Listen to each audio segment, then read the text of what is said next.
See what's that? We are now live. Let's see. We'll see if we have anyone in the house. No idea. We'll see as we go along. Vince Luu with me here. We're a couple minutes early. I think we got 30 seconds left.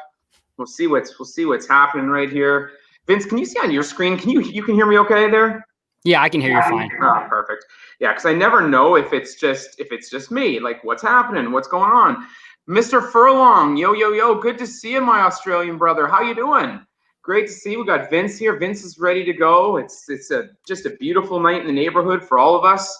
As we get started, we'll see. It might just be Vince and I talking tonight, but I'm okay with that because any time with Vince is time well spent. As we go through this, really, these things you never know. You never know what's going to happen for sure. How was your day today, though, Vince? Good. You made it through. It was good. I made it through. I got in a couple miles because I'm sure, I mean, a couple days ago, like my knee started hurting a little bit from from the running. And then I think it was my shoes, switched out my shoes. And then yesterday felt a little bit better. And then today I went out on a 3-mile run. So it's starting to feel better. So I think it was for my shoes and hopefully not something a little more serious. So yeah, and we'll get into shoe talk for sure in a second because I don't know anything about that. Just as people slowly join us, Mr. and Mrs. Annabella, hey, great to see you. Malika, great to see you as well. FitLab, favorite topic. FitLab, we are going to be talking running tonight, and I'm sure you're going to have a wealth of knowledge to share with us yourself as well, which is awesome. Kristen, great to see you. Eric, one of my favorite eaters. You are soft but silent, and you are so well spoken out there. So good. Wendell, great to see you. Awesome. This is so good to see everyone. Like it's all about life with Vince, and he puts on a show, and he's always ready to go. It's so good as we get going. A beautiful. What's the temperature like out there where you are today? It is 90 degrees Fahrenheit. So I don't know what it is in Celsius. Are you guys in Celsius or Fahrenheit? Yeah. Celsius? Yeah, of course. Oh yeah, so everything like we're on the metric system. Everything makes sense. Everything is base 10. You guys, it's like feet to inches to miles. It's all over the map. It's crazy. Yeah, I don't even know the Celsius conversion, to be honest with you. It's usually I think it's times 2 plus 32 roughly.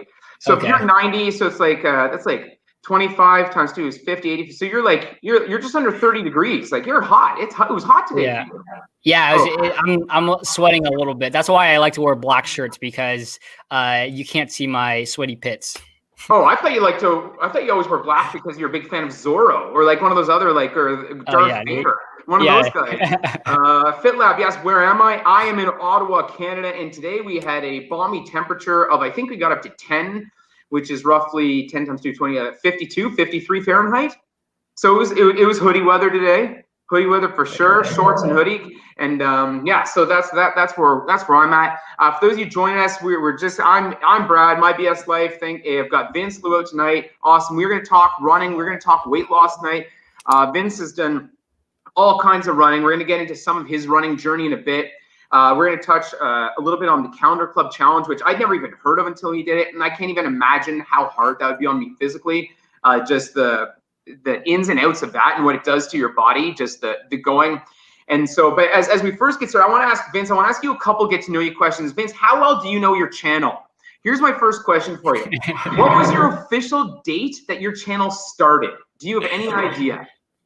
Oh, I don't know. It was because I had to start my channel in order to like subscribe to pages, right? So like when I first started my channel, wasn't my official first video. No, not even close. I mean, that's my next question. Yeah, I think it was in 2015. I started my channel in 2015 so that I could start subscribing to people, and just so that I have a login. But my first official video, so on this YouTube journey as a small YouTuber, my first video was in January 2019, right? Yes, but so not that long ago. Yeah, not that long ago, but I made a video back in 2016 it was a recap video of like me getting fit and it was just pictures. So, and it was just through iMovie, and it like had this, I don't know, it was supposed to be like a motivational, like from fat to fit. And it was just all pictures and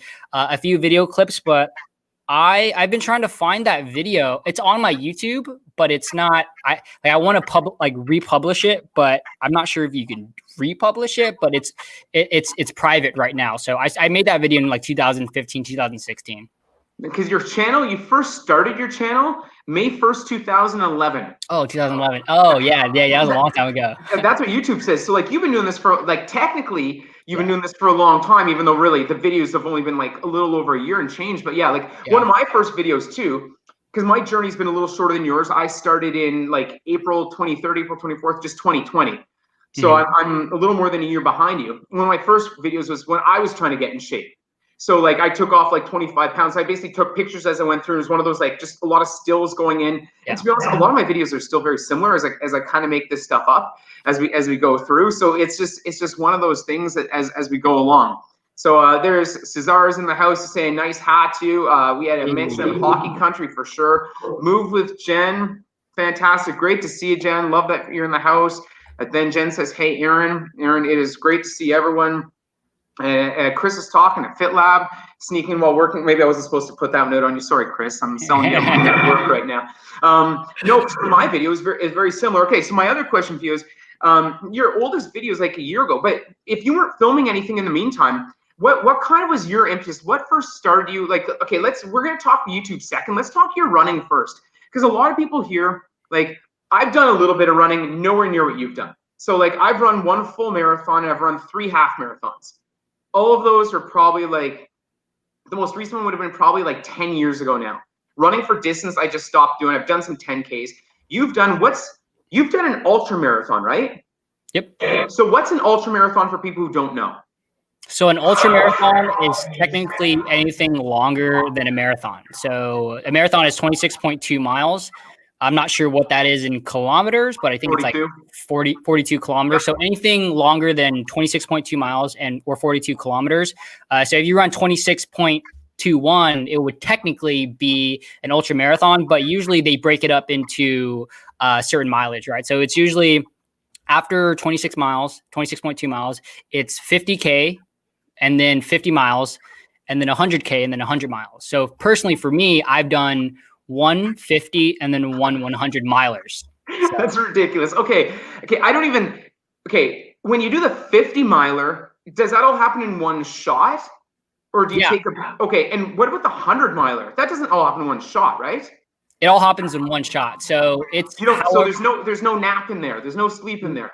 You can if you want. Some people do. Some people will take, I don't know, like a 15, 20 minute, 30 minute.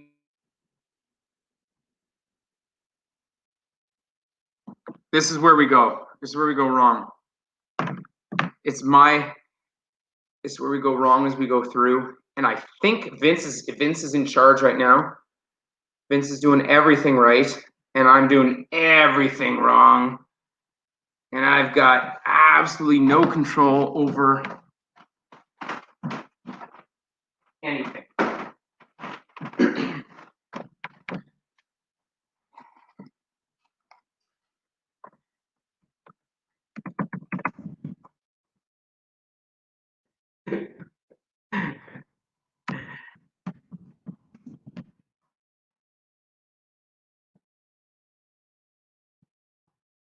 Am I frozen or is Vince frozen? Can someone let me know? Am I frozen or is Vince frozen? Because Vince was talking and I'm trying to figure out if I'm frozen, that's okay. Move with Jen, hope you're well. I like that. Can someone tell me, am I frozen or is Vince frozen? Vince, perfect. So you can hear me? Okay, so here's where we're at. I was just checking my Wi-Fi. So I got up, I literally left the screen for a second. I checked my Wi-Fi. Vince will come back when he can. So basically, okay, I'll talk a little about my running journey. So I am not a real runner. I did not boot Vince. Vince is still here. I love the fact everyone's Vince froze because you sent him your cold weather, Brad. That is hilarious. I love that. That is one of my favorite comments. It's not that cold, Fit Lab. Thank you.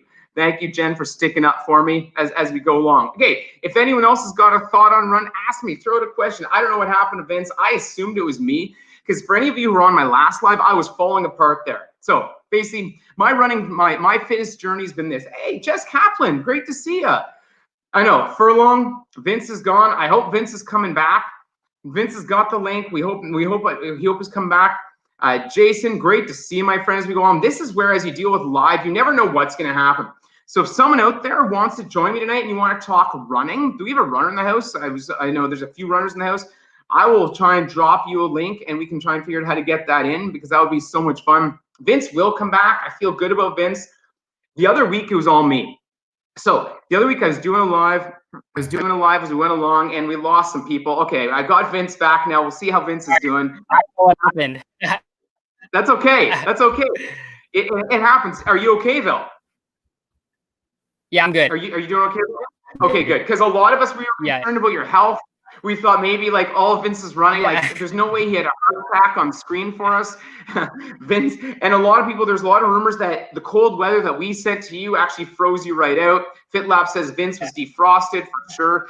Vince is working hard here. I don't know what's going on, but Vince, typically it's the California. Where exactly in California are you? I'm in the Bay Area. I'm in Concord, California. So near San Francisco, like 20, 30 minutes from San Francisco. Okay, so Vince is really cutting in and out right now. Vince is totally freezing up on me again. So we'll see. Vince, I'm not sure. Vince will figure this out. I've got confidence in Vince's technological ability, because all I know when I see Vince, he's moving like those really, really 1980s video games. Like it's like the original. Like he's really been pixelated here. He's super grainy. So we'll see what happens. Mike, can you still hear me? I can sort of hear you. You're very frozen. I think you're just trying to add drama to it. Yeah, Miles B. Runnin says that Vince probably went for a run. FitLab says, I bought you some antifreeze. You have on affiliate link. Vince, not sure it's going to reach you in time for the live stream. That's very funny. Jess, 100% Pac-Man style.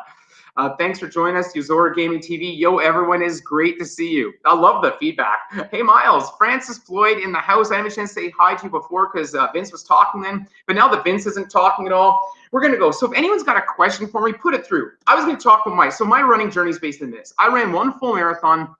I've only run 3 half marathons. I'd love to say I ran 5, but it's only been 3. My times varied on all of them. My half marathon time, my best half marathon time was under an hour and a half. I think it was like an hour and 27 was my absolute best. And then my full marathon time as I went through, down right there, was around, I think it was around 3 hours and 35 minutes, just under 3 hours and 40 minutes, because I used to run a lot. For some of you who are real runners out there, like Miles, you're a real runner. I would love to hear your thoughts. And FitLab says why you can't forget to warm up. I'm not great at warming up. I'm not sure why that is. But oftentimes if I'm going out for a run, I don't end up warming up at all. I just pop right out. I'm not great at warming up.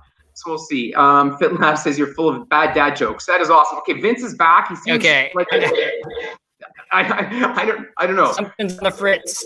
Sorry about that. No, it's Vince. Vince, these things happen. These things happen as we all go through. So you were just saying, let's see. I'm not sure how clear you are still. So we'll hear, because right now you're not really moving. You're like Jess said, you're like the original, Pac-Man right now. Like chop, chop, chop, chop. So okay, I'm moving. Can you see me? No. Oh, geez. Okay. So Vince is struggling a bit tonight. These things happen. These things happen to all of us. Vince is not alone. There are other people in the past have also had what's called performance anxiety. All different things can happen when people are under the bright lights right there. So I completely understand that right now, Vince, who knows what's going on in California? There could be something going on with the towers going on out there. Who knows what it is? But as we go along, did the cat eat your Ethernet wire, Vince? Maybe time to change their food. That's a good question. Let me try to log on from my phone. That might work a little bit better. Let me know. You do what you need to do, Vince. And Vince is okay. We're gonna close Vince out of the one. We're gonna see if we can bring Vince in right here. Yeah. There we go. Is that a little bit better? Yeah, I feel like you're much. Everything's in time now. And for a second there, we had 2 of them going. Do we want to have 3 screens, Vince? Do you want to be up here twice? Nope. The other. I'll log out of the other one. You do. Can you hear me now? Yeah, I can hear you. Okay. FitLab's asking if you're on dial-up, Vince. Is that part of it? You've got the dial-up right now. And I got to get with the times. This is what I get for not for the good internet. because I'm too frugal. Jess Kaplan says, you've got mail. So true. Francis Floyd. I don't know why Francis is laughing at me, but you are Francis. But Francis makes me feel better because last week it was all me. It's like those conversations that I've had with women in the past when they say, it's not you, it's me. I've come to realize over time, it's almost always me. But this time right here, Vince, you look like you're back. Vince, we were just talking about as you were training together, as you were training for your 50 versus your 100 miler. How do you kind of, okay, as we get into your training, we were just, for those of you just joining us, I'm Brad. This is Vince Luu. He just joined us 1 minute ago. No, I'm kidding. No, Vince has been here off and on. Vince is dealing with some Californian internet. I've been to California before. I haven't been so bad. FintLab is saying Vince is moving so fast, he's the Flash. There's a lot going on. Yeah, there you go. And I'd like to point this out. When you bring Vince to the table, you never know what you're going to get. Vince is like an onion. He has layer upon layer of depth that he brings to the table. And part of what Vince is doing tonight is he said, because I'm the rookie to his senior in this YouTube journey, he said he was going to do something to keep me on my toes. So I think part of that was this phantom internet issue. So he would check out just to see how I'd handle it. And at the end of the conversation, Vince will debrief me on how I did. That's what we're hoping for. Anyway, Vince, exactly. what you didn't realize, but Vince, what you didn't realize is when you froze, I just 100% assumed it was me. I got up, I left my screen, I checked my internet to make sure everything was okay, and then came back. Because last week it was 100% me. So this makes me feel a little bit better. Okay, talking about the difference between training for a regular marathon versus a 50 miler and a 100 miler. Like, I can't imagine doing a 100 miler.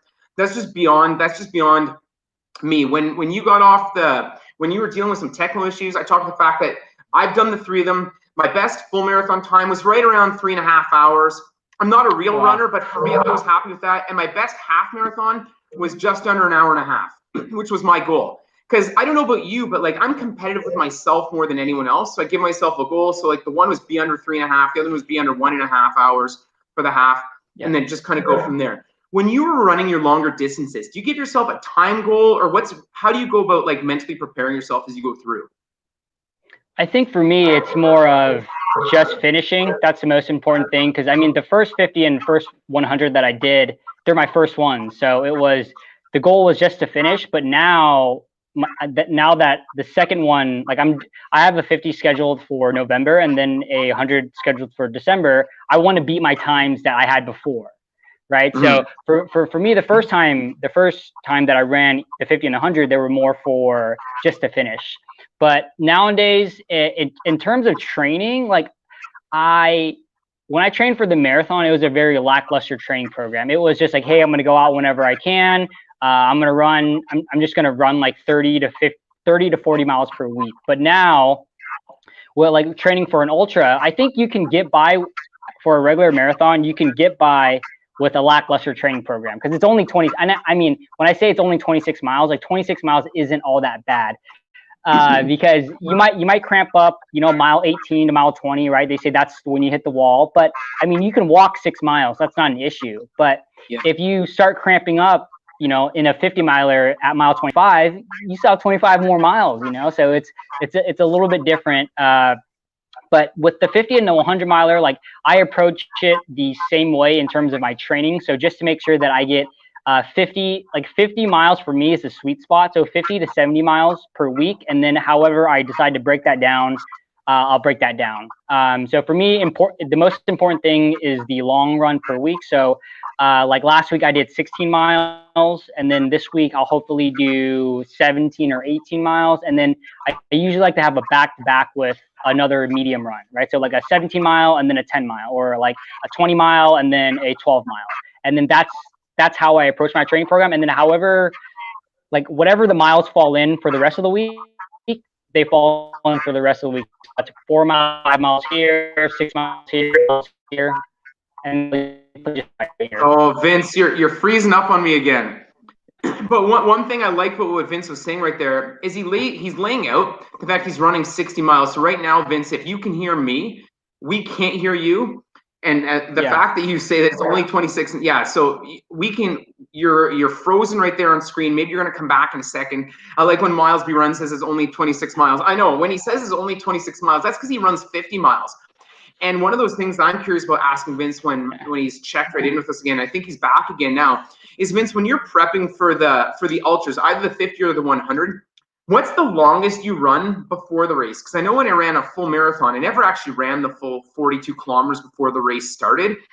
The most I ever did, I think, was 36K before the race, because then you know you've got enough in the tank to run that last chunk of change. But when you're running an ultra marathon, when you're prepping for your ultra marathon ahead of time, how long is your longest run pre the ultra marathon? I would say my longest run probably is no more than like a marathon. Like a marathon is probably my max for my long run, but I'll run like 26 miles and then the next day I'll run like 10. So I always like to do like a back-to-back long run with a medium run. So even when you're running the full 100 mile, the longest you ran in one go before that was the full marathon, the 26 miles. Oh no, so I ran, my first marathon was last year in July, so 26.2. And then in September I ran the 50. And then in December I ran the 100. So it was like a slow buildup. And then, but before you ran the 100 miler, what was your longest distance, like as you're training? Like, did you run 70 miler like 3 weeks beforehand or anything? No, not at all. I think all the literature that I've been reading, it's not necessarily a good idea to run. Like, it's not like if I have a run 100 miler, I'm going to do a 70 miler. I think you would usually, leading up to the 100 miler, you can do like a 50 miler or even 100K. Right. So if usually they'll have like pre-planned races. So like I'll sign up for a race and that's my goal now. So because I want to run the 50 mile first and then 4 weeks later run the 100 miler. So it's kind of like a stepping stone because the 50 miler in turn training me for the 100 miler. Right. But typically I don't run. It's either going to be 26, 50 or 100. Right. So for me, mileage wise. But I wouldn't just run like 40 miles just for the heck of it. I'm not up to that level just yet, but maybe one day I would probably just run 50 and then 100. So yeah, it's phenomenal. Okay, here's a question. When you run, when you're doing most of your runs, do you bring snacks and drinks with you, or what do you normally bring with you on some of your longer training runs? So usually I'll have my vest and then I'll have a small bottle of water. The bottle of water is probably, I don't know, 8 to 10 ounces. So it's not very much. But on my long runs, I usually like to, I use my house as an aid station. So I'll just run like 5 or 6 miles and then I'll come back. And then I'll come back every 5 to 8 miles to refill my water bottle, to get something to eat. So I typically don't bring a ton of food with me because I treat my house as an aid station. So I know with other people, they like to go out and run, when they're doing like a 20-mile run, they'll just go run on a trail and then it's like one big loop. But for me, I'll usually do the same loop. So it's a 1.4 mile loop. I'll do that, 10 times or 15 times or whatever it is to get my long run in. So that's how I prefer it, just because so I don't have to carry a lot of stuff with me. Yeah, I do find I don't love running, and because the other day you put out the fact you did 100 burpees and you talked about that, and I thought, well, like, I can't have you on with me live not having done any running. So today I went out and ran 3 kilometers. Now it doesn't sound like much to anyone, but for someone who doesn't do any running, like, I made it through. There's no cardiac arrest. I managed to rally through 3 kilometers, which is a far cry from what I used to run. But I felt like if you can do 100 burpees, I've got to be able to run 3K. So as I try and make some baby steps of progress. When you were doing, like, because you just decided, what made you decide to do the 100 burpee challenge that day? It was because honestly, it was 2 weeks ago 2 weeks ago. And at that point, I wasn't back to running yet. So, and then my Sundays are supposed to be my ultra running video days. And I was like, oh, I don't really have any update. So let me do 100 burpees. So and with that being said, I think the Sundays, it's my ultra running like days on YouTube, but I think they're going to transform into more like fitness. So I want to do like fitness challenges. So like I've always been into fitness challenges. So I think that would be a good day. And I've always wanted to test myself to see how fast I can do 100 burpees.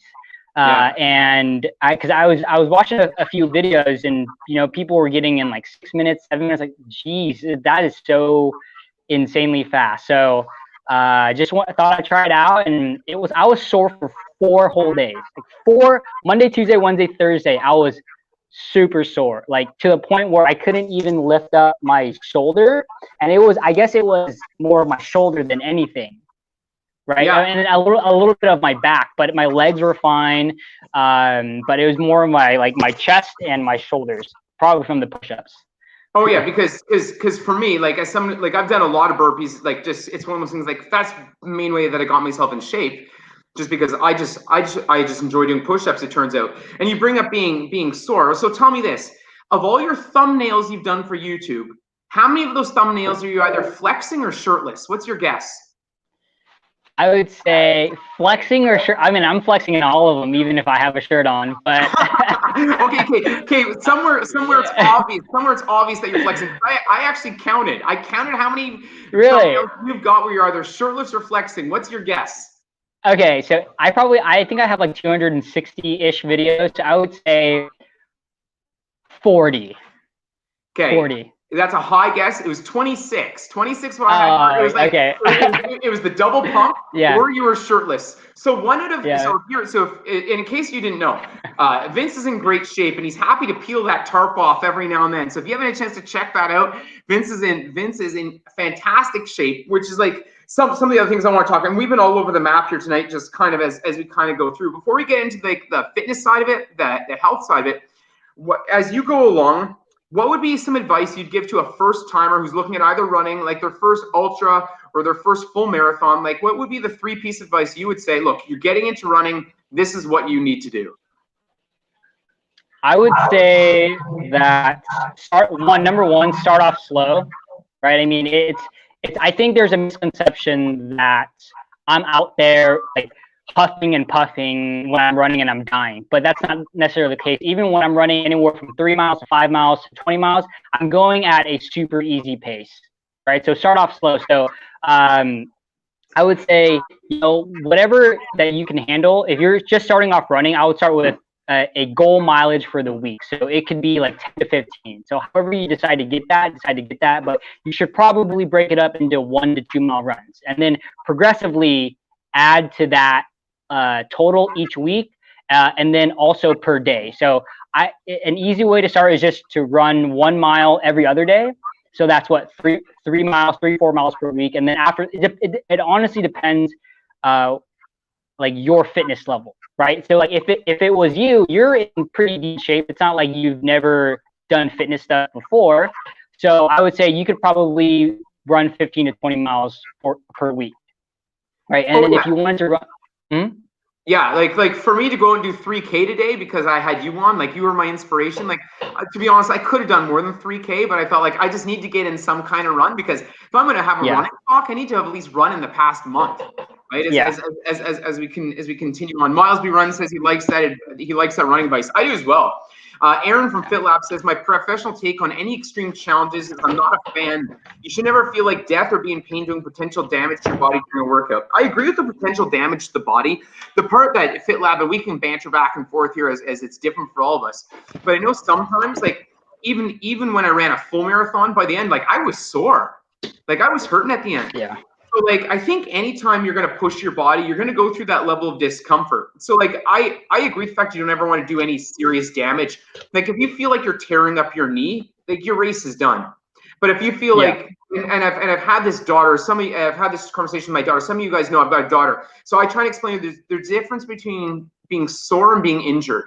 Because you can often be sore, and there's nothing wrong with being sore, because for anyone who's ever worked out in the past, you're going to be sore because you're literally pulling your muscles apart as your body rebuilds them stronger. There's a difference between being sore and being injured. And as Vince is telling us how he's building up his length for running, because a lot of that is the fact that you're going to work through some of that discomfort. You're going to work through some of that. But there's a difference between pain and injury.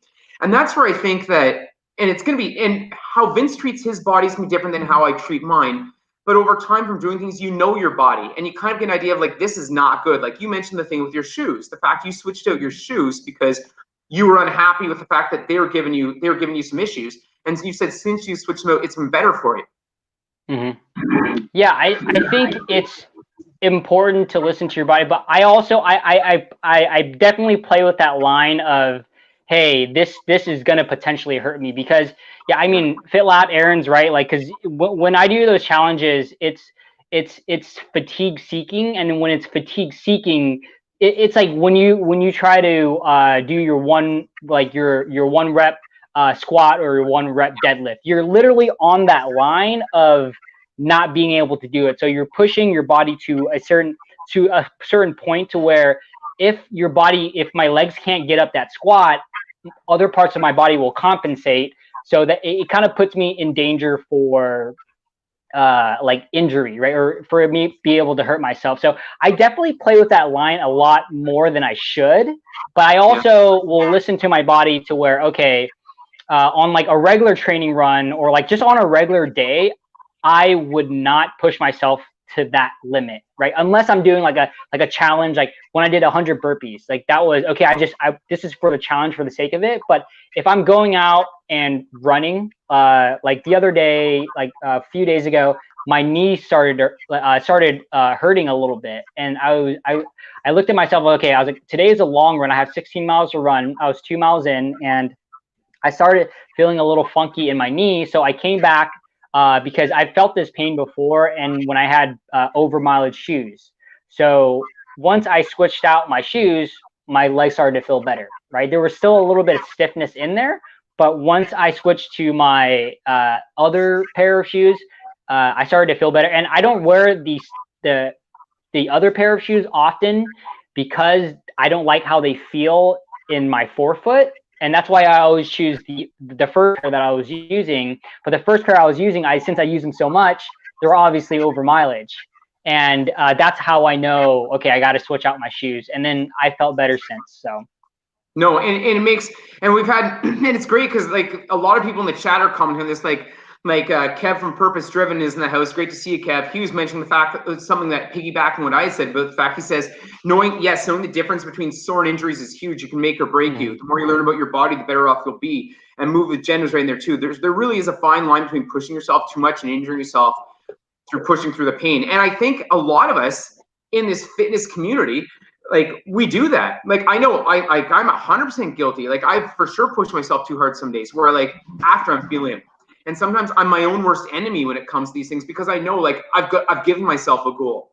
Like I was really sore after I did the 1,000 flights of stairs in a day. It took me 5 hours. And the next day, like my legs were gassed because I've never done it literally like 1,000 flights of stairs in a day before.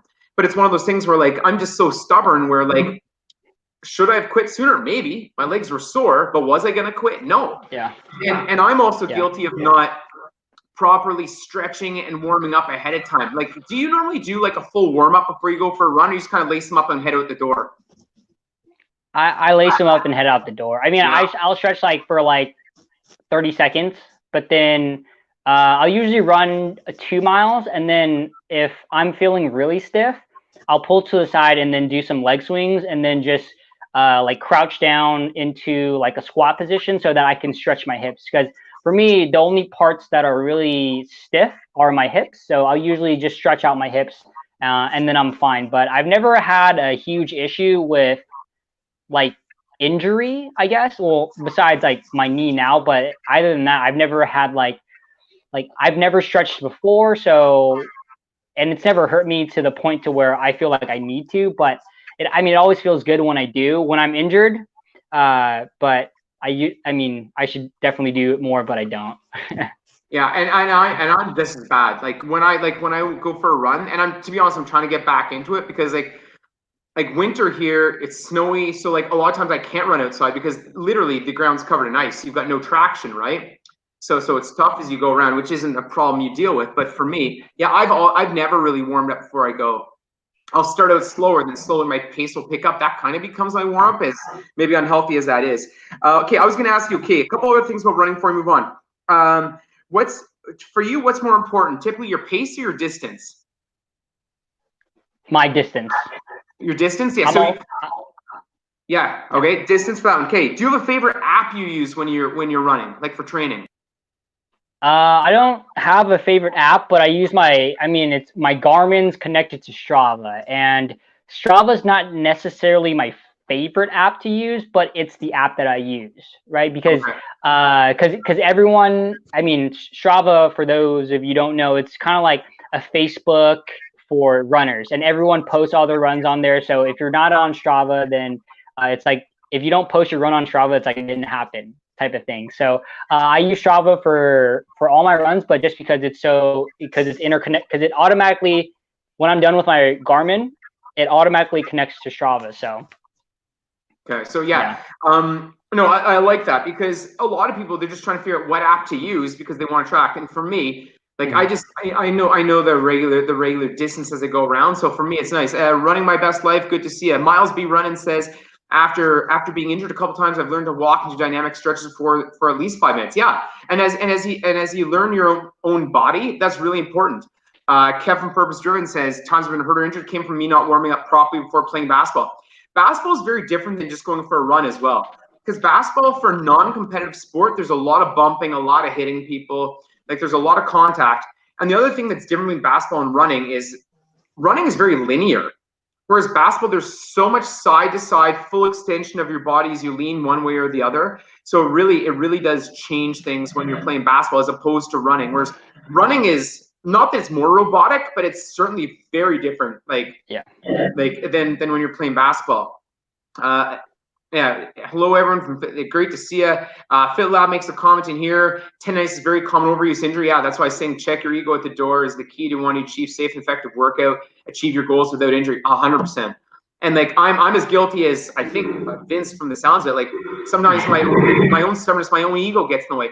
And it's not that I'm proving anything to anyone else besides myself. It's just the fact, like, I have it in my mind, I'm going to get this distance or I'm going to get this time. So I'm going to push as hard as I can to get there. And sometimes the byproduct is I'm really sore after. Or like for me, like when I did the 1K a day challenge for the week, the problem was each one of the challenges was okay, but the problem was they were backed on the day before. So my body had no recovery time, which was just poor planning in general. If we take you're one of the busiest people I know. So if I want to get from you really quickly as we take a look at this, what would a day in the life of Vince Luu look like? From when you wake up to when you go to bed, what would this day look like? Because for those of you who are here, most of you are here, like, follow both the end inside. There's a lot of overlap in the fitness community, which is amazing because we all kind of get to know each other. But one thing we see about Vince is he's working a job, he's posting daily, he's running constantly, he's doing pull-ups. Like, he's extremely, extremely busy. So I'm curious, how do you manage your time and how do you block out your time as you go through? So what is it like from when you wake up to go to bed? What does a day in your life look like? So I would say, like, a normal day, like today, I'll usually wake up around 6:45 to 7, and I've been trying to get up earlier. So 6:45 to 7 is a little late for me because I have a meeting at 7:30. So I have a meeting Monday through Friday at 7:30 with one of my mentors. And then from 7:30 to 8, I'll have that meeting, and then from 8 to about 9, I'll try to catch up on YouTube comments. So catch up on YouTube comments, but also like watch other people's videos and then like comment on their videos. And then usually from 9 to 7 p.m. it's 80% work. It's, reaching out to people to talk to, reaching out to people to talk to about real estate because I'm a real estate agent, taking classes that my company offers. So they offer, since I'm a new agent, they'll offer just classes for us. So I've been taking those classes plus my other meetings. But then in the middle of the day, so from like 9 to 6 or 7 p.m., I'll work in my workout and then also my run. So lately I've been running, anywhere from, on a regular day, I would say I usually run 3 to 5 miles. So it's usually, an hour or less. And then I'll come back and do pull-ups. So usually that's around like 1 or 2. I'll go out on my run, come back and do some pull-ups. And then also mixed into there is another hour of shooting my YouTube video, right? So, usually I'll shoot my YouTube video from, I don't know, like 4 p.m., 4 to 5. And then that's also my editing as well. So lately I've been so busy with real estate and working as a real estate agent that my time on YouTube is a lot shorter than what it used to be. So nowadays my videos are only 4 to 5 minutes or 6 or 7 minutes, whereas before they were 10 to 15 minutes. But I've had to really just pivot, and I haven't been able to give as much time. So that's what I do during the day as well. And then from after 7 p.m., from 7 to about 10, at 7 p.m., I'll cook dinner, or my girlfriend will cook, and then I'll hang out. We'll watch a movie, watch a show, hang out with our cats. And then by 9:30, I'll do my nightly routine, and then I try to get to bed by 10:30, 11 at latest. So you're in bed for a reasonable time for the most. Like, you're not up crazy late. No, I'm not up. I mean, it all just depends. Lately, I've been getting up around, sleeping around 11:30, but I'm never, 11:30 is pretty late for me, or even 11 is pretty late for me. So I try to get my full 8 hours if I can.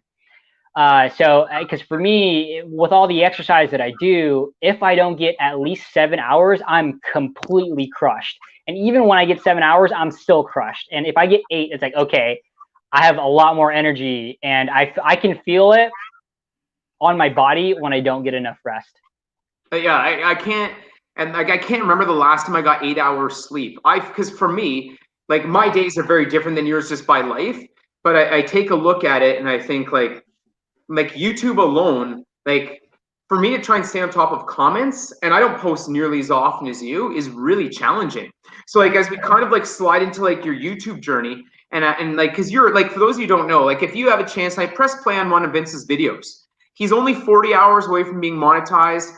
Like, he didn't ask me to say that, but I know he would really appreciate that. So if everyone, like, as we have different people roll through, like, just press play, because the biggest thing we can do is like, we kind of go through like this one thing we can all do to support each other. Francis says she's up till 1 every night. Yeah, Francis, I completely hear you on that. Like, I get it. Like, I'm up till at least 1. I'm usually up around 6 in the morning. I'm going on about 5 hours sleep just to kind of do life, because then on top of life, I'm trying to do YouTube, which isn't really my life, but it's just, it's become a huge part of my life, right? Like, it's an unpaid job that takes up an astronomical amount of time.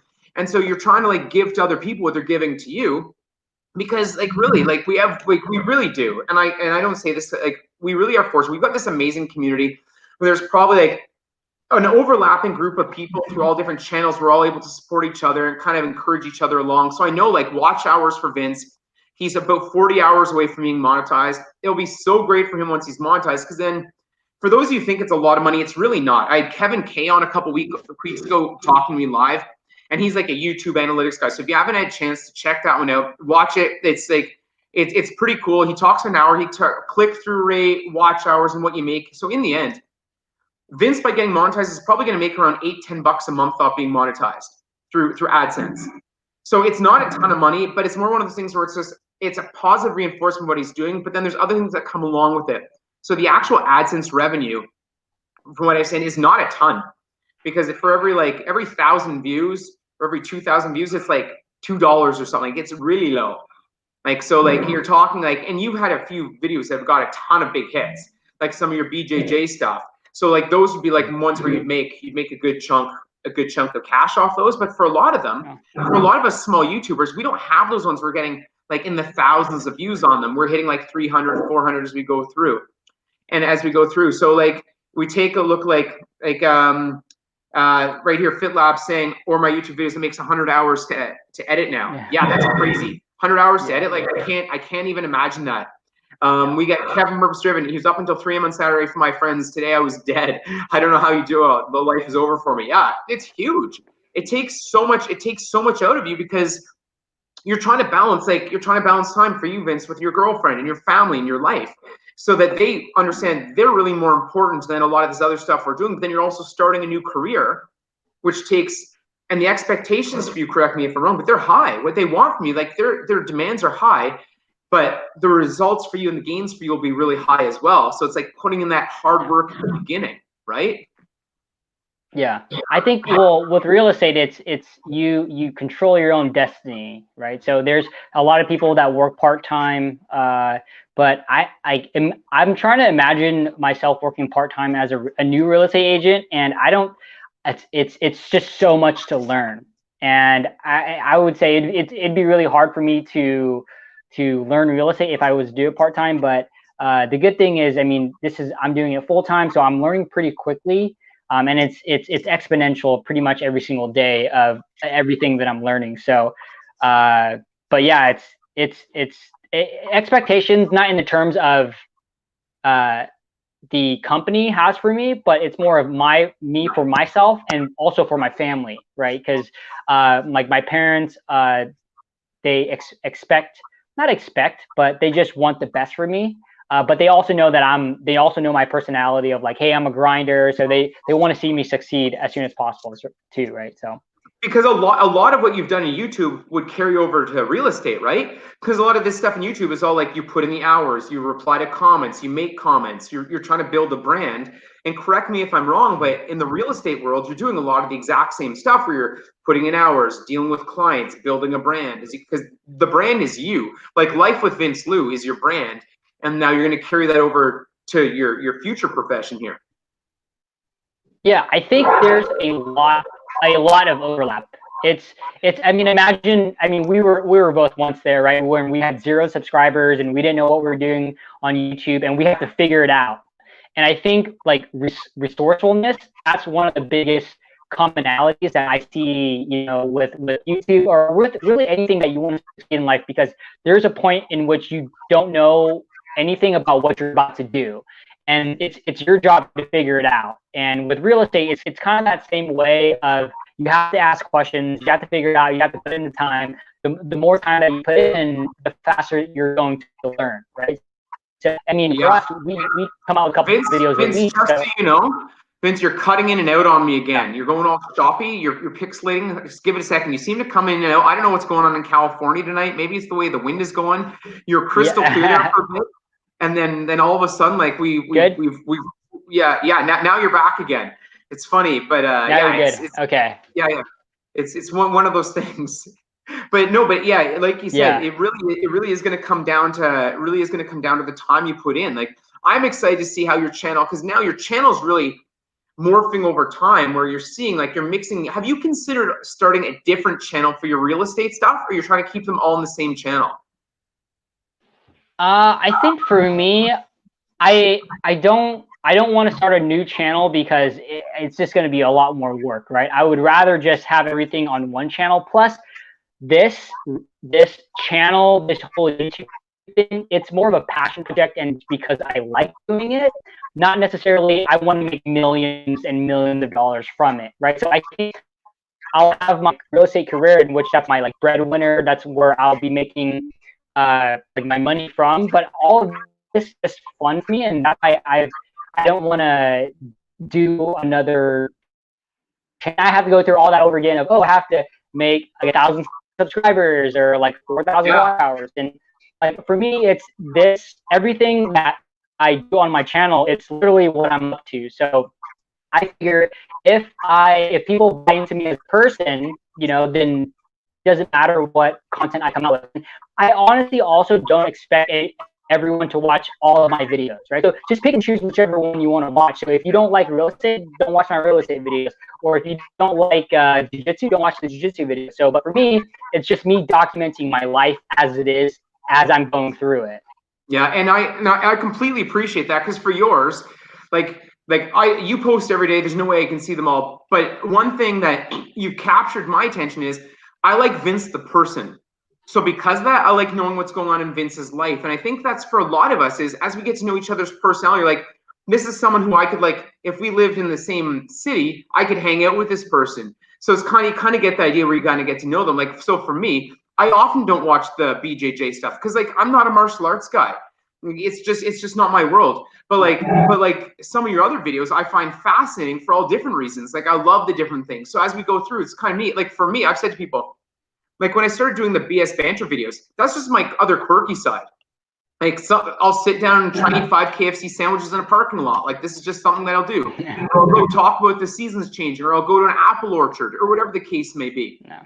But that wasn't where I started. I started just my whole, and I've said this before, I only started a YouTube channel to make sure I worked out. It was a way to keep myself accountable to get in shape. Because for me, part of my fitness journey is Like, we've both come from where we weighed more weight than we do now. So for me, we both took off around the same amount. I took off around 25 pounds. I think you took off about 30 pounds, right? So 30, for both of us, my impetus for taking off weight is the fact that my entire family, with the exception of me, is carrying more weight than they should. They don't have an active lifestyle. They don't have a healthy diet. And so because of that, I see that long-term health, I'm worried about them. And there also came to that point where, like, I look in the mirror and I thought, like, I feel like I can do better than this. And so when I was there, and then also I've joked with this in my other videos, my daughter calling me sumo daddy. And if you see some of my old videos, like the picture of me from behind, I'm heavy. Like, I never felt like I was that heavy. But like when your daughter, I'm trying to set an example for her for a healthy lifestyle of leading by example, that was really a big impetus for me. What was one of your big reasons for why you started taking off some weight and getting in better shape? I think for me, it was more, it wasn't necessarily like, I need to get healthy. It was just, I got done with college and I had been, drinking, eating a lot. I got done studying abroad, and then I came back and I just had the time, right? Because now I was working with my parents at their establishment, and then I was going to work and then coming back home, and then I was like, you know what? This is probably good to get in shape. So I started going to the gym, and then for me, it was more of a momentum type of thing. And then so I started losing 5 pounds, and then 10 pounds, and then 15. I was like, I've always wanted a 6-pack. So it kind of snowballed and morphed into what it is now. So for me, it was more of the momentum of I've seen a little bit of success in fitness, and I've always wanted a 6-pack. And then so I think for me, when I first started this fitness journey, it was more about looking good and feeling confident. Yeah. And then as I went through this, and then when I finally got that 6-pack, it was, a 6-pack's cool, but what does it really do for me? It doesn't really do anything. So that's when I started to pick up powerlifting. And then after I started powerlifting, I was like, okay, I got stronger, but then, what does strength really do for me? And then it's kind of evolved into these different things. So from powerlifting, it went to jiu-jitsu, and I'm still really in love with jiu-jitsu right now, but it's a weird time because of the whole shelter in place thing. So I haven't been able to train. But I would say jiu-jitsu, out of all the things fitness, is what I like the most. And then with running, it was more of, I just want to push my mind and my body, right? So it was, if I can run 100 miles, what can I do? No, yeah, and honestly, I can't imagine doing an ultra like the 100 milers, just beyond anything. Like for me, like that's just full kudos to the discipline, everything that takes. Robbie asked the question, how are you guys doing on watch hours? You got to be close to monetizing. Yeah, Vince is only 40 hours away when we were talking about this earlier. If everyone watched a few videos tonight, Vince could be monetized within 2 days. He could be monetized by the time he wakes up tomorrow morning, all going well, which would be really cool. I'm farther away. I'm 550 hours away roughly. So I'm a little over 3,400 and change. So I'm making progress. I'm getting closer, but yeah. So great question, Robbie, about our watch hours. That's how we're both doing. And it's one of those things, as we think wash hours, one thing we can all do to support each other in this small little community is if you just pick like 1 or 2 videos that you haven't watched before, you can go through there, and it makes a big difference. So like for Vince, I haven't seen a lot of his early videos because I wasn't online then. And because Vince puts them out so regularly, it makes a big difference. So one thing, and I'll say this now because this is something I plan on doing anyway, is when I go to bed tonight, I'm just going to press play on one of Vince's playlists. And I'm going to start it after. And if I start it after I haven't seen them, Vince will get credit for those because it can just run for those 5 hours while I'm resting. And Vince will get a chance to see those. Now, I won't be commenting on all of those videos of Vince's, but in the end, I know I'm giving Vince hours. So right there, Vince will get those because I haven't watched them before. If you watch it within a month, it's either 4 or 5 weeks, Vince won't get credit for that. So if say Vince has got an hour-long video, I think I really want to get Vince that 40 hours. If I just play that over and over, he's not going to get credit for them. But what I can do to help Vince out is watch some of his older videos, okay? Some people try and watch them in incognito mode and stuff. I've read mixed reviews on that. I don't think it actually works. But the big difference is you can help them out by doing that. So the same thing, like, and I'm not, like, and this is not self-promo, but like I would love it as well. If someone wants to just press play on one of my longer videos, just let it run, an old one. You don't need to comment. and then like I'm not hurt by that. If you don't have time, I'm okay with that too. But it really does make a difference because it helps out where you stand in the YouTube algorithm. A question here from Adam, and a lot of this stuff I know because if you haven't had a chance to check it out, I had a really cool YouTube guy on called Kevin K a couple weeks ago, and it's my thumbnail with a bunch of bananas in the background, and he was just talking about watch hours, click-through rate, and all that kind of stuff. So if you're curious about any of this stuff, he's got that on there. Do live videos count towards watch hours? They do count towards watch hours. So doing lives makes a huge difference for watch hours. One thing I've been told by many different people, don't include your live videos in your playlists because it doesn't help your analytics. So you keep your so I've got a playlist that's called All of My BS Life. And I don't have any of my live workouts or any of these live streams. Like I'm fortunate enough to have Vince on with me tonight. None of those lives are in there. It's all my workout videos and the BS banters. So my suggestion, thanks so much Adam for willing to do that. My suggestion is for some of you is if you don't have playlists made on your channel, you need to make them. So like on Vince's channel, he could have a whole section just on his BJJ stuff. Now they're all going to be live, so that's a little bit different. But he could have a section on training first 100 miler, and so someone's interested in running could just press play on those and watch like 15 videos in a row because YouTube views it as though you're watching like a TV show. So Vince has some of those. And Vince, do you have a few playlists put together there? I think so, eh? Yeah. Yeah. So I have two or three jiu-jitsu playlists, and then I have like I ran 10 miles and yeah. Yeah, so Vince has got those. FitLab points out, he says playing it at 0.25%, it gives the video 4 times the watch time on a single view. I've heard, okay, FitLab, I've heard some people do that. They play them at quarter speed. I've also had people say they play everything at double speed because then you get through the video quicker. One thing I think is important to know is the fact that YouTube is really smart. And so YouTube, they always have people playing on there. So YouTube, I'm pretty sure, knows if you're running it at fuller speed or slower speed. So my take on this is, and I've tried to fluctuate with my own watch hours just to try and keep an eye on them with exploring things, is that if you play it at anything different than the 1 speed, you're not always getting full credit for those hours, is my understanding. And like Adam said, their double speed means less watch minutes. It does mean less watch minutes. I don't even think YouTube counts a lot of those. So like for me, when I play Vince's tonight, I'm just going to press play on his and just let it run at regular speed. Because if I just let it run at regular speed, I know Vince is going to get credit for that. The other thing to remember is if you're trying to help someone out, like when I play Vince's tonight, I'll plug my earbuds into my laptop. Because if you play it with 0 sound, it's considered a low quality view back. So Vince wouldn't get full credit for it. So what sometimes people will do is they'll have 3 or 4 tabs open playing different people's videos to try and do stuff. But the problem is they don't necessarily get credit for that because YouTube knows you can't watch 5 channels at a time. And if they're all on no sound, they're also not getting full watch time. So it's just something to be aware of. So like for Vince, what I'll do for Vince tonight, because as much as I enjoy Vince's voice, I don't need to hear him all night long while I'm trying to rest.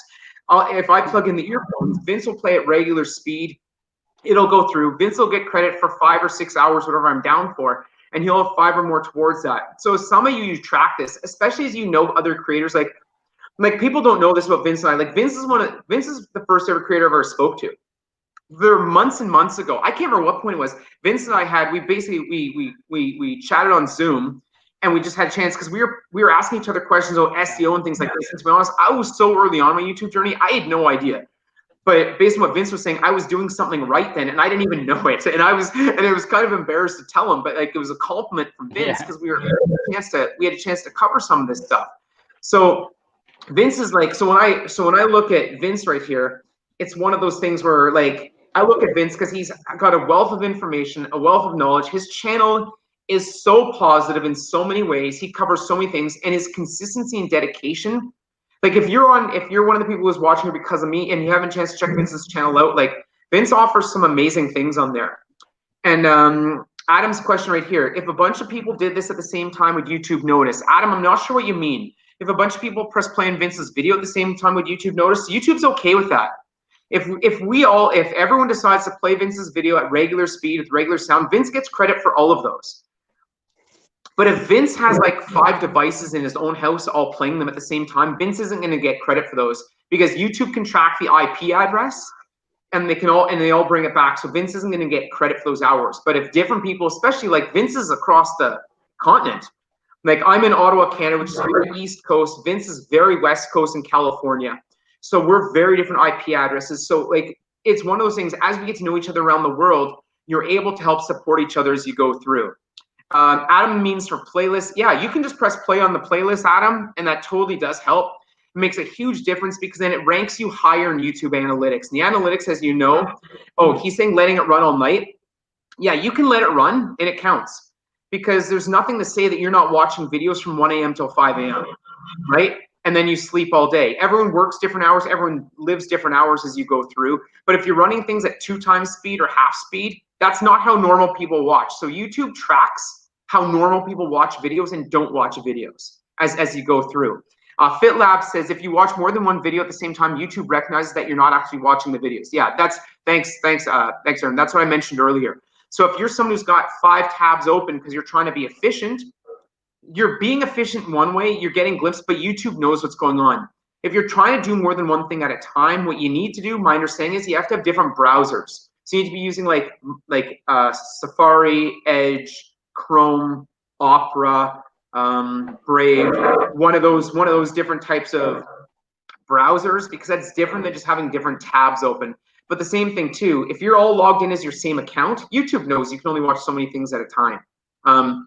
Vince, is there anything like, Vince, do you have any other tips you give for like, because your growth has been amazing, your watch hours have been amazing as you go through, and like we've kind of let it, like it's kind of rolled into like how we can build our brands here. What's something that you know has been really helpful for you as you've grown your YouTube brand?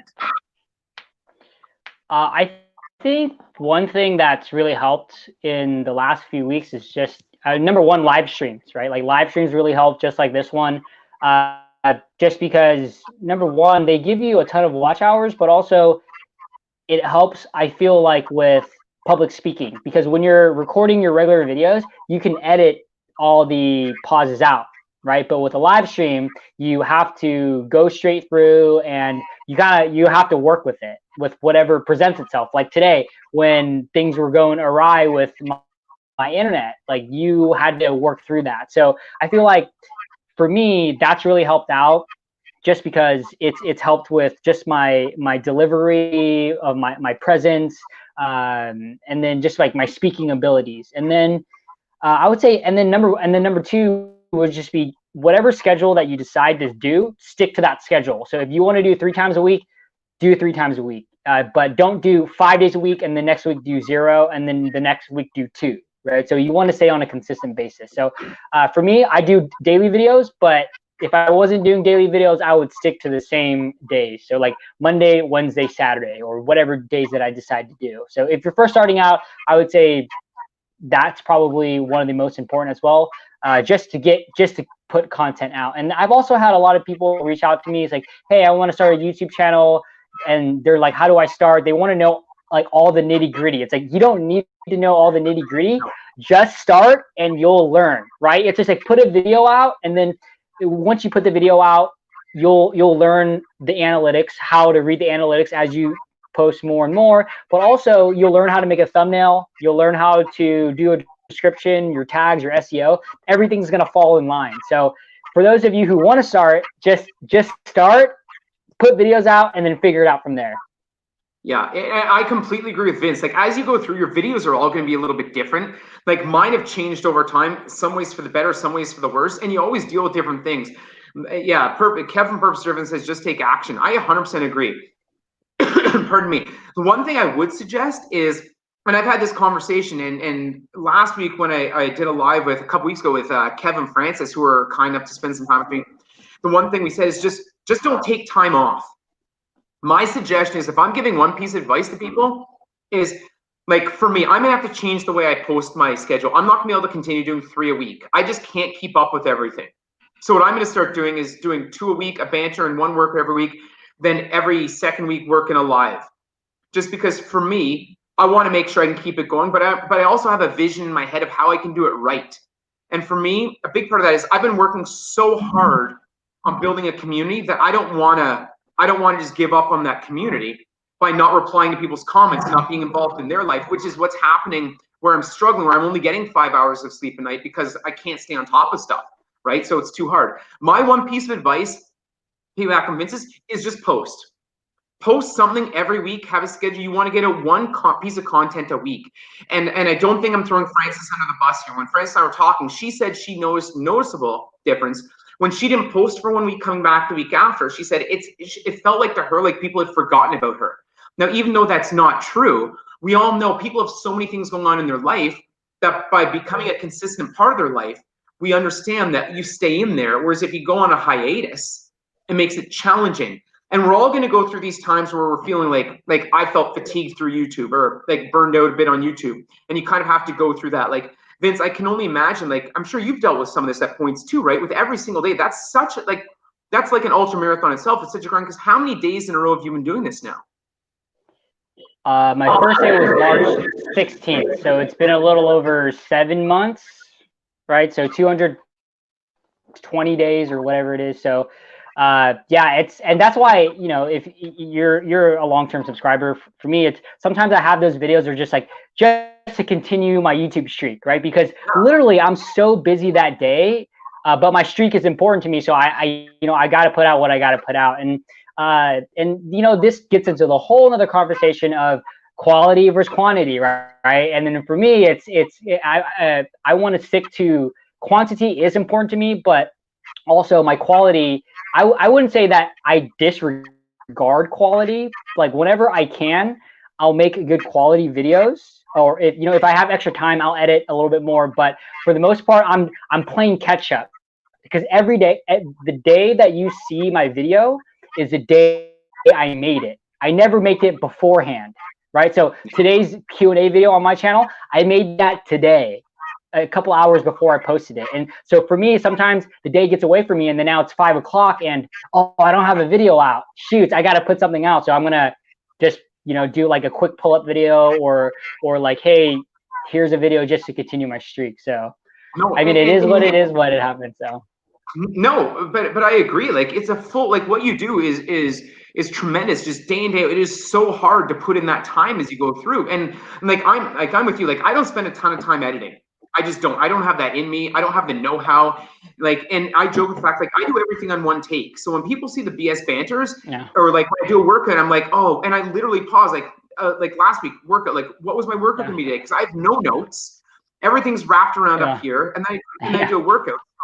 So like when I'm in the afterwork for filming stuff, it's literally one take. I go home, I put it together. I put together some kind of thumbnail that I think is quirky.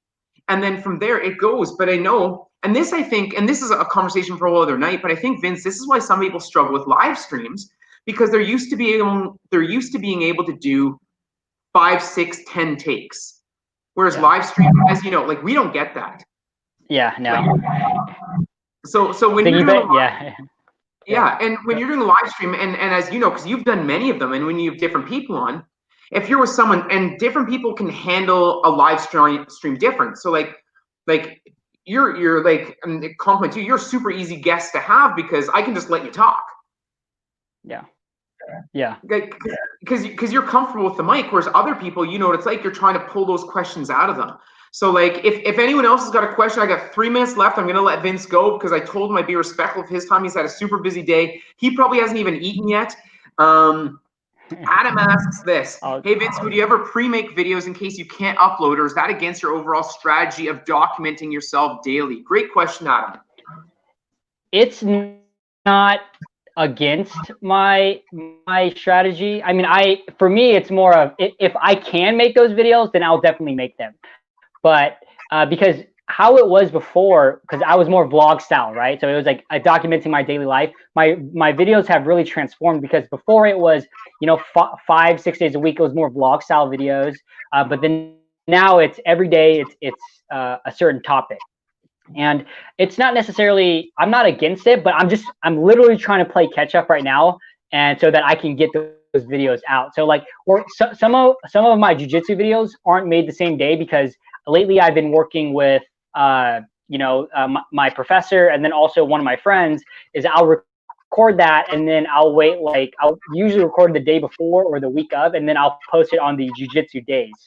But I'm not necessarily against it, but I just I feel like I'm just trying to play catch up right now. So if I can make them early, I'll definitely make them early. Yeah, I think that's where I've got, because I don't post every day. I usually film mine like usually one day ahead, so it gives me time, because rendering is so slow. I'll render it while I sleep, and then I can post it the next morning, right? So for me, I'm usually one day ahead. Sometimes like the mukbang, like when I'm eating some of them, they just kind of happen whenever I stumble across. Like when the KFC sandwiches were $2 each, so they were just cheap. So I thought, I'm giving this a try. And as you guys all know, like I'm clearly not a very good competitive eater, because like I'm not a big guy. I'm not built like an eater, but I thought I like to do quirky things. PhilLab says that's why the YT algorithm takes some time to identify who your target audience is for your channel and your individual videos. But when it finally happens, that's when YT starts pushing your stuff out. Yeah, no one really knows the YouTube algorithm. It's crazy, and I think one thing we're all confident in is it keeps changing. And we saw that mid-September when there's I had a subscriber drop, and for the next 4 weeks, my subscriber count was like a yo-yo, up, down, up, down, up, down, every day. I don't know if it was that at all similar for you, Vince? Yeah, similar. Well, it wasn't as drastic as people, because I've heard some people lose like 50 to 100 subscribers, right? So I lost like 10, maybe 15 in that month, but it wasn't anything huge, but it was a lot more negative than I was used to. Yeah, for me, I dealt with like a constant like slow climb up, and then all of a sudden there was the dip where I lost like 40 overnight. And then I'd be like up 8, down 3. Like, I hadn't dealt with that yo-yo at all, where I'd been kind of going the same direction, where it's just YouTube is kind of doing its thing. And we just kind of, and in some ways it's good for my channel, because it gets rid of those, gets rid of those channels who aren't really channels, right? They don't even really exist. But it's one of those things where as we go through and we're all learning here, as we wrap this thing up, I want to thank Vince again for his time. I really appreciate it. It means a lot, Vince. I know you're so busy, and I asked Vince this about 6 weeks ago, touch base him 2 weeks ago, just because I know he's busy, and I like to make sure people get lots of heads up, because we're all trying to schedule a life as we go through. So Vince, if you haven't had a chance to check out Vince's channel, please do. He's a fantastic guy, and as I've gotten to know him, what you see here on camera, this is who Vince is. He's a genuine guy. He's happy to share with you. He's happy to help you out. And it's not always what you see is what you get, but like for my interaction with Vince, like for you guys out there, like, yeah, like this is who Vince Luu is. He shares his life in an honest, straightforward way. You deal with the ups and downs as he deals with some pains running. You see his frustration when he's trying to get a video out, and he's trying to keep his personal goals while he manages his entire life on top of it. So like, Vince, thank you so much for taking the time to be a part of myBSlife. I genuinely appreciate it. I appreciate the example you've set for me in my YouTube journey, because I've been following you all along, because you're one of the first people, I don't know how I found you online, but I did, and I've been subscribed to you. You're one of the first people I ever subscribed to. So for me to follow you since I've started my journey, like in April, whenever it was, from 0 subs till now, where like I've seen your channel grow so much, and my channel's grown so much, and just a chance to kind of get to know you as a person. Thank you for who you are. Thank you for what you bring to the YouTube community. Thank you for the way you give back, and by helping out, by giving meaningful comments to other people. You really do give more than you expect. So Vince, I just want to thank you so much for doing that. Of course, it is a pleasure. You know, this was really fun. I'm sorry my internet was all like whacked out. I promise next time it'll be better. I'll owe you another live stream. So, but yeah, this was fun. You know, I love doing these. I love interacting with the community and with you. And I don't remember how I found your channel, but you know, it all kind of worked out. We have this little small YouTuber community now. I mean, a lot of it, like my supporters are your supporters, and it's just really cool to see an overlap. And you know, one of the most thankful things I am for this YouTube journey is I've told people all the time, like I've met some cool people through YouTube, and you're one of them, right? And then it's like everyone else in the comments, and it's just like, I'm grateful that I started when I did, because I feel like this is our YouTube class of sorts, right? So we're all kind of growing together. So it's just really cool to see, and you know, I'm happy to do this anytime. Just let me know. As long as you let me know a few weeks at a time, I'm more than happy to come on and do this again. So. For sure. Yeah, I don't do April Fool's Day. I don't surprise people at the end in any way at all. Thank you so much, everyone, for cheering us on. Thank you, Miles. Thank you, FitLab. Thank you so many of you for sticking out the whole thing. We had some ups and downs here with tech, but you stayed with us. I'm Brad. That's Vince. Until next time, guys, have an amazing night. And Vince, really quick, when's your next video? You got one tomorrow?